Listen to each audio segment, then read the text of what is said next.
Hello നമസ്കാരം. Welcome to my YouTube channel P Viz Pavilion. ഇന്നലെ രാത്രിയും ഇന്ന് രാവിലെ മുതൽ 5:30 മുതൽ ക്രിക്കറ്റാണ്.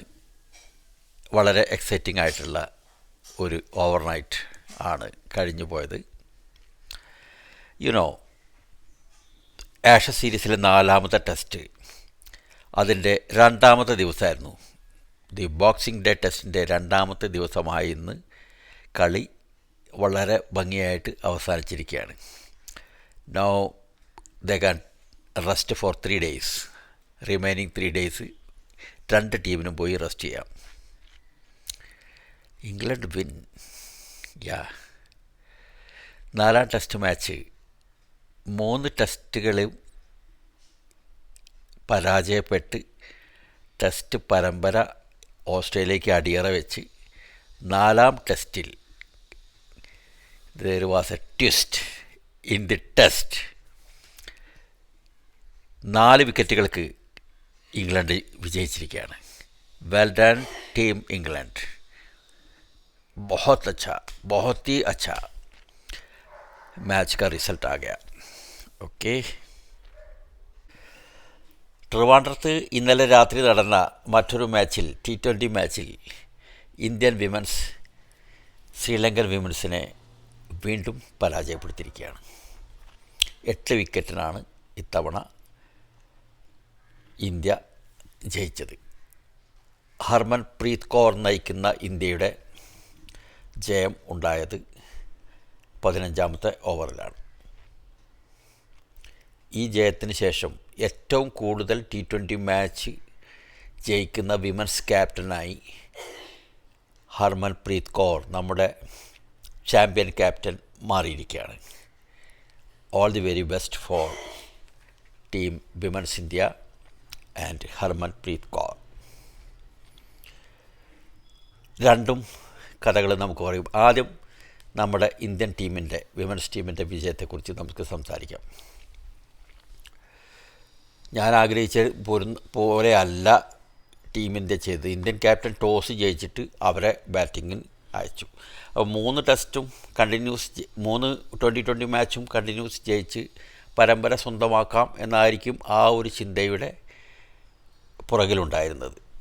എനിവേസ്, വളരെ നല്ല തുടങ്ങാൻ ആരംഭിക്കാനായിട്ട് ശ്രമിച്ച ശ്രീലങ്കയെ യാതൊരു രക്ഷയില്ലാത്ത രീതിയിൽ അവർ തുടക്കം മുതലേ തളച്ചിട്ടു.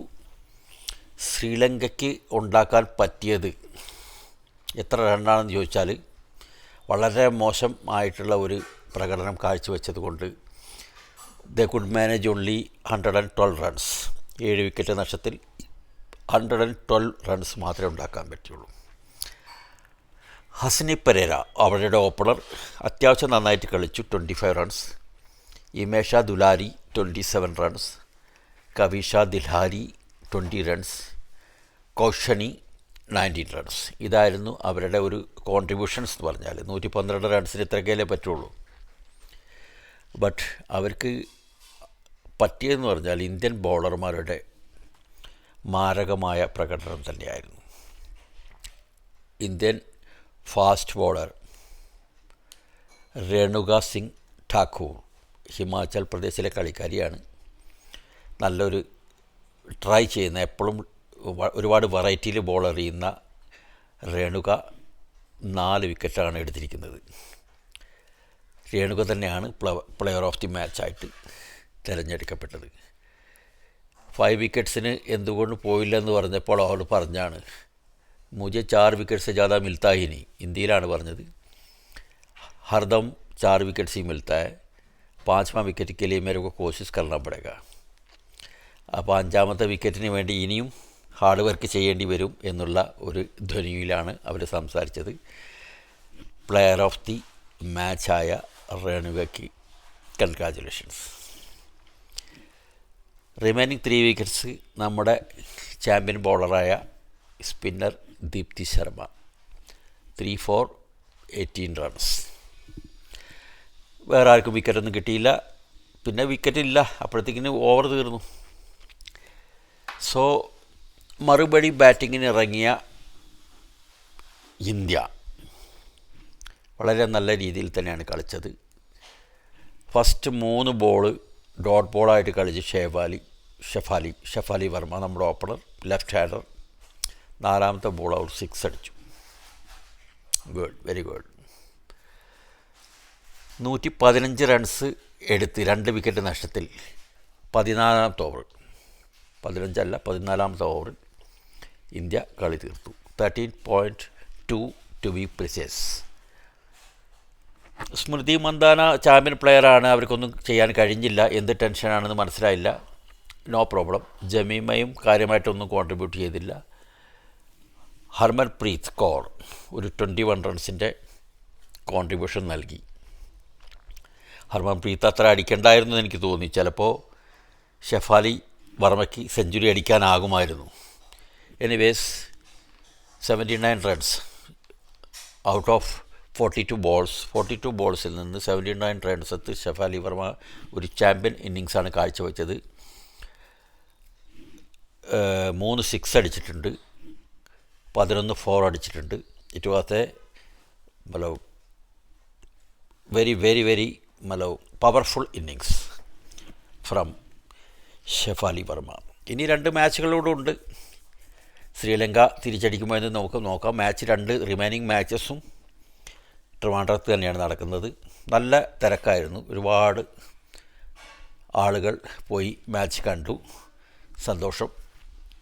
India wins by 8 wickets and series 3-0. 40 balls to spare. 40 ബോളോളം ബാക്കിയായിരുന്നു കളിക്കാൻ. അപ്പോൾ ഒരു 200 റണ്ണ് വരെ പോയാലും ഇവർ ഉണ്ടാക്കുമായിരുന്നു ഈസിലി എന്ന് നമുക്ക് കണക്ക് കൂട്ടാം. സോ ഇനി നമുക്ക് ആഷസ് സീരീസിൻ്റെ ഇംഗ്ലണ്ട് വിജയത്തെക്കുറിച്ച് സംസാരിക്കാം. നല്ലൊരു സന്തോഷമാണ് ഇംഗ്ലണ്ടിൻ്റെ വിജയം കണ്ടപ്പോൾ തോന്നിയത്. ഓസ്ട്രേലിയ ഫസ്റ്റ് ഇന്നിങ്സിൽ 152, ഇംഗ്ലണ്ട് ഫസ്റ്റ് ഇന്നിങ്സിൽ 110. 42 റൺസ് ലീഡ് ആദ്യ ഇന്നിങ്സ് തന്നെ ഉണ്ടായിരുന്നു. ബട്ട് ഓസ്ട്രേലിയയുടെ സെക്കൻഡ് ഇന്നിങ്സിലേക്ക്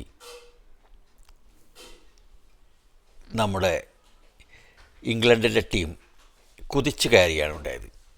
ഇംഗ്ലണ്ടിൻ്റെ എല്ലാ ബൗളേഴ്സും വളരെ നന്നായിട്ട് ബോൾ ചെയ്തു. ബൗളിങ്ങിലൂടെ മാത്രമേ നമുക്ക് തിരിച്ചു വരാൻ പറ്റുകയുള്ളൂ എന്നുള്ള ഒരു തിരിച്ചറിവിൽ ആണ് അവർ ഇന്നലെ ബൗൾ ചെയ്തത്. ടോപ്പ് ഓഫ് ദി ബാറ്റ്സ്മാൻ ഓപ്പണറായിട്ട് വന്ന ട്രാവിസ് ഹെഡ് 46 റൺസ് എടുത്തു. അതുതന്നെയായിരുന്നു അവരുടെ മികച്ച scorer. Steven Smith 24, green 19 runs. 132 റൺസിൻ്റെ ഒരു ജസ്റ്റ് ആവറേജ് സ്കോറിൽ ഓസ്ട്രേലിയ വീണ്ടും ഓൾ ഔട്ടായി. അതാണ് ഇതിൻ്റെ ഒരു ക്ലൈമാക്സ് ആയിട്ട് വന്നത്, അതിൻ്റെ ഒരു ട്വിസ്റ്റായിട്ട് വന്നത്. സെക്കൻഡ് ഇന്നിങ്സിൽ ആദ്യ ഇന്നിങ്സിലെ പോലെ അത്രയും പോലും റൺ എടുക്കാൻ ഓസ്ട്രേലിയക്ക് കഴിഞ്ഞില്ല. അതിൻ്റെ കാരണം ഇംഗ്ലണ്ടിൻ്റെ മികവുറ്റ ബൗളിംഗ് ആണ്. അതിൽ അവരുടെ ക്രെഡിറ്റ് വേറെ ആർക്കും കൊടുക്കാൻ ഞാൻ സമ്മതിക്കില്ല. England beautifully bowled there heart out. ഇത്രയും നല്ല ബോളിങ് ഇംഗ്ലണ്ടിൻ്റെ ഈ അടുത്ത കാലത്ത് നമ്മൾ കണ്ടിട്ടില്ല. അതിന് പിച്ച് അങ്ങനെ ആയിരുന്നു, ഡീവിയേഷനുള്ള പിച്ചാണ്, നല്ല സ്വിമുള്ള പിച്ചാണ്. But still very fast bowling talent is required in these pitches. Gus Atkinson 1 wicket, Brydon Carse 4 wickets, Josh Tongue 2 wickets. First ഇന്നിങ്സിൽ 5 വിക്കറ്റ് എടുത്താണ് Josh Tongue, 2 wickets. Ben Stokes captain 3 wickets. അങ്ങനെ 132 റൺസിൽ സെക്കൻഡ് ഇന്നിങ്സ് ഓസ്ട്രേലിയയുടെ തീർന്നപ്പോൾ ഇംഗ്ലണ്ടിന് ജയിക്കാൻ കിട്ടിയത് 175 റൺസിൻ്റെ ടാർഗറ്റാണ്. അതായത് 174 റൺസിൻ്റെ ലീഡുണ്ടായിരുന്നു. ജയിക്കണമെങ്കിൽ 175 runs എടുത്താൽ ഇംഗ്ലണ്ടിന് ജയിക്കാം. പെട്ടെന്നാണ് കാര്യങ്ങളൊക്കെ മാറി മറിഞ്ഞത്.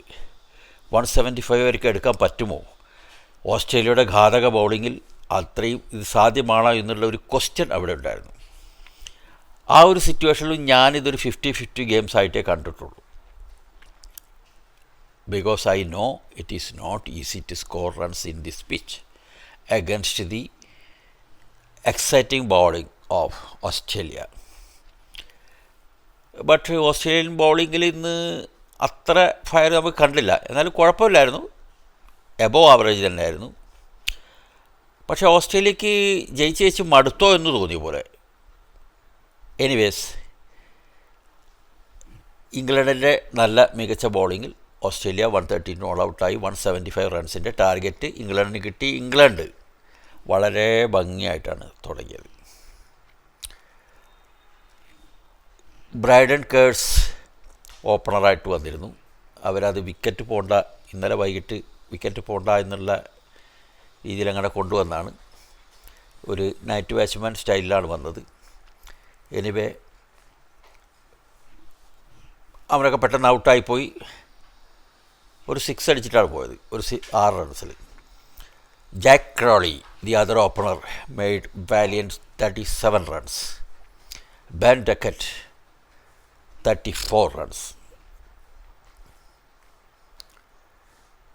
Jacob Bethell 40 runs. Root 15 runs. Harry Brook 18 runs. അപ്പോൾ ഇതിലെന്ന് പറഞ്ഞാൽ ഓരോ വിക്കറ്റ് പോകുമ്പോഴും ടെൻഷൻ വന്നെങ്കിലും ബെൻ ഡക്കറ്റിൻ്റെ 34, ജേക്കബ് ബേത്തേലിൻ്റെ 40 റൺസ്, ഈ രണ്ട് സ്കോറോടുകൂടി ഏതാണ്ട് ഒരു ഫിനിഷിംഗ് സ്റ്റേജിലേക്ക് ഇവർ കടന്നു. അങ്ങനെ ഹാരി ബ്രോക്ക് വന്നിട്ട് നിന്ന് കളിച്ചു. അവൻ ആ T20 ടെസ്റ്റിൽ കളിച്ചില്ല, നിന്ന് കളിച്ചു. 18 നോട്ട് ഔട്ടാണ്. ഓസ്ട്രേലിയക്ക് വേണ്ടി മിച്ചൽ സ്റ്റാർക്ക്, ജയ് റിച്ചാർഡ്സൺ, സ്കോട്ട് ബോളണ്ട്, ഈ 3 ബോളേഴ്സ് 2 വിക്കറ്റ് വീതം വീഴ്ത്തി. അതിൽ കൂടുതലൊന്നും ചെയ്യാൻ അവർക്ക് കഴിഞ്ഞില്ല. അങ്ങനെ 2 വിക്കറ്റ് വീതം അവർ വീഴ്ത്തി.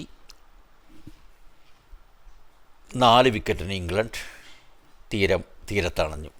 അതായത് 178 റൺസ് എടുത്തു അവർ ഫോർ 6 വിക്കറ്റ്സ്. അപ്പോൾ എന്തുകൊണ്ടും നല്ല ഒരു പെർഫോമൻസ് തന്നെ നമുക്ക് പറയാം. 2 ദിവസത്തിനുള്ളിൽ കളി കിടന്ന ഇംഗ്ലണ്ടിൻ്റെ മാത്രം കുറ്റമല്ല.